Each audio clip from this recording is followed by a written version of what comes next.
मध्ये जेवढेही माझ्या जिल्ह्याचे लोक आहेत, मी खूप इमानदारीने काम केलं.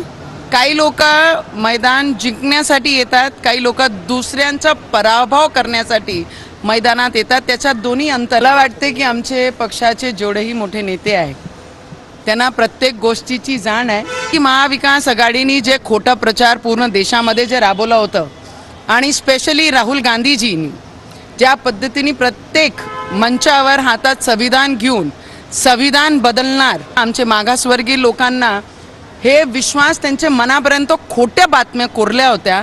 मी निषेधच कर. ठाकरेजींनी तर स्पष्ट म्हटलं होतं की आम्ही शपथ घेऊ आणि मोदीजींना निमंत्रण करू.